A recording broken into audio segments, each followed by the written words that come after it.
లోక రక్షకుడైన యేసుక్రీస్తు ప్రభువారి నామంలో మీకు అందరికీ శుభాలు వందనాలు తెలియపరుస్తూ ఉన్నాం. ఈ ఉదయకాల సమయంలో యేసుక్రీస్తు ప్రభువారిని గురించి ఒక శుభవార్తను మీకు తెలియచేయడానికి మీ ప్రాంతానికి రావడం జరిగింది. పిల్లలు దయచేసి గమనించండి. యేసుక్రీస్తు ప్రభువారు 2025 సంవత్సరాల క్రితం కన్యా మరియ గర్భమందు జన్మించి భూమి మీదకి రావడం జరిగింది.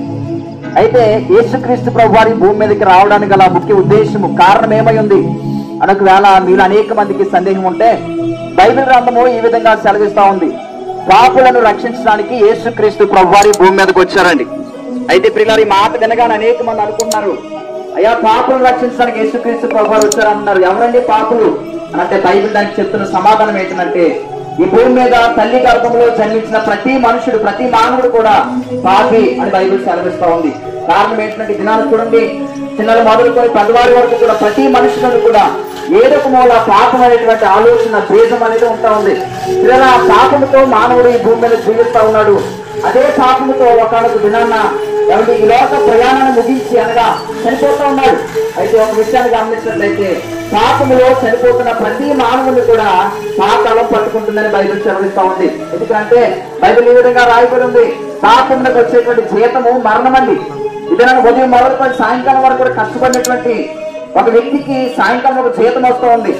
1వ తారీఖు నుంచి నెలంతా కూడా కష్టపడినటువంటి ఒక ఉద్యోగస్తుడికి ఒక జీతం ఉంది. అలాగనే మానవుడు పుట్టినది మొదలుకొని ఈ భూమి మీద తను చనిపోయే వరకు కూడా చేస్తున్న ప్రతి పాపపు ఆలోచనకి, పాపపు క్రియకు కూడా, ప్రతి పాపానికి ఒక జీతం ఉంది. అది మరణము అని బైబిల్ గ్రంథం సెలవిస్తా ఉంది. అది నిత్య నరకాగ్ని అని బైబిల్ గ్రంథం సెలవిస్తా ఉంది. పిల్లలైతే ఆ ఘోరమైనటువంటి పాతాళంలోనికి, ఆయన నిత్య నరకాగ్నిలోనికి ఏ మానవుడు కూడా వెళ్ళిపోకూడదని, ఏ మనుషుడు కూడా నశించిపోకూడదని యేసుక్రీస్తు ప్రభువారు భూమి మీదకి రావడం జరిగిందండి. పిల్లల దినాన్న మానవుడు పాపి అని గ్రహించగలుగుతున్నాడు. ఏదో విధంగా తనలో ఉన్న పాపాన్ని పోగొట్టుకోవాలని ఇది నన్ను చూడండి, ప్రతి మనుషుడు కూడా ఆ యొక్క పాపం పోగొట్టుకోవడానికి అనేకమైన ప్రయత్నాలు చేస్తా ఉన్నాడు, అనేకమైన దాన ధర్మాలు చేస్తా ఉన్నాడు, అనేకమైన భక్తి మార్గాల్లో ముందుకు వెళ్తా ఉన్నాడు. కానీ ఎన్ని చేసినప్పటికి కూడా పాపము పోయిందనేటువంటి రుజువు ఏ మనుషునికి కూడా దొరకట్లేదండి. కారణం ఏంటి అని ఆలోచించినట్లయితే బైబిల్ సెలవిస్తా ఉంది, పాపము పోవాలంటే ఆ మానవుని కొరకు ఒక రక్తం చిందించాలి. ఆ రక్తం కూడా ఎడ్ల యొక్క రక్తము, కోళ్ళ యొక్క రక్తము మనిషిని పరిశుద్ధిగా మార్చలేదు కనుక ఈ మానవుని పాపాలు పోవాలంటే మానవుడి రక్తం చిందించాలి.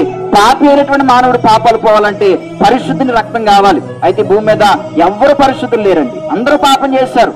అందరూ పాపం చేసి దేవుడు అనుగ్రహించి మహిమను పొందలేకపోతుందని బైబిల్ చెప్తా ఉంది. అటువంటి పరిస్థితిలో యేసుక్రీస్తు ప్రభువారు సమస్త మానవులందరి పాప పరిహారార్థమై ఆయన రక్తాన్ని చిందించడానికి ముందుకొచ్చారు. యేసయ్య జీవితాన్ని కనుక ఒకసారి ఆలోచన చేసినట్లయితే, ఆయన జన్మలో ఏ విధమైన పాపం లేదండి. ఎందుకంటే ఆయన కన్యకు పుట్టారు. ఏమైనా ఆయనకి భూమి మీద 33.5 సంవత్సరాలు బ్రతికారు పిల్లరా. ఆయన బ్రతికినటువంటి 33.5 సంవత్సరాల్లో ఆయన ఏ పాపము కూడా ఆయన క్రియల ద్వారా, ఉద్దేశాల ద్వారా, తలంపుల ద్వారా, నోటి ద్వారా ఏ పాపము కూడా చేయలేదు. ఆయన అంటారు కదా, సమస్త మానవులకు ఒక సవాలు విస్తాడు దినాన్న, నాలో పాపం ఉందని మీరు ఎవరైనా స్థాపించగలరా అని సమాజానికి సవాలు విస్తున్న ఏకైక దేవుడు యేసుక్రీస్తు ప్రభువారు మాత్రమేనండి.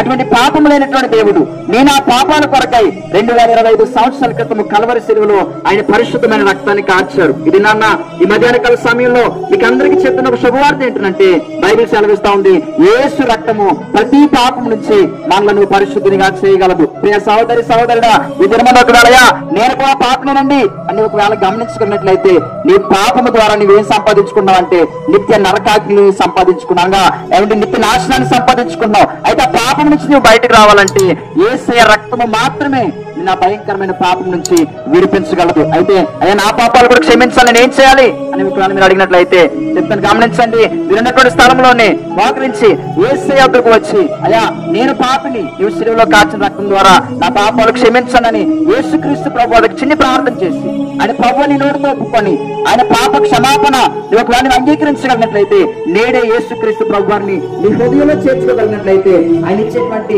ఉచితమైన రక్షణ, పాప క్షమాపణ నీవు పొందుకోగలుగుతావు. ప్రియ సహోదరి సహోదరుడు గమనించండి, ఒకవేళ పాపంలోనే మనం ఉంటేనండి ఆ పాపము మన జీవితంలో సమాధానం లేకుండా, శాంతి లేకుండా, నెమ్మది లేకుండా చేస్తుంది. ఎప్పుడైతే యేసుక్రీస్తు ప్రభు యొక్క రక్తంలో కడగబడతామో మనము పాప క్షమాపణ పొందుకుంటాం. తద్వారా సంతోషంగా సమాధానంగా భూమి మీద బ్రతకగలుగుతాం. అంతేకాదండి, ఒకానొక దినాన ఈ లోక ప్రయాణాన్ని ముగించుకున్న తర్వాత, అనగా చనిపోయిన తర్వాత, పాపం లేకుండా మనం చనిపోతే దేవుడు ఉండేటువంటి ఆ యొక్క సంతోషకరమైనటువంటి పరలోకంలోనికి, లేదా స్వర్గము, పరంధామం అని పిలుస్తున్నటువంటి ఆ మోక్షంలోనికి నిశ్చయంగా మనం అందరం కూడా చేర్చబడతాం. ప్రియ దేశమిత్రులారా, మీరెవరికి నశించిపోకూడదని, ఈ గొప్ప పరలోక రాజ్యాన్ని ఎవరు కూడా పోగొట్టకూడదని ప్రేమతో ఈ మాటలు మీకు అందరికీ తెలియపరుస్తూ ఉన్నాం.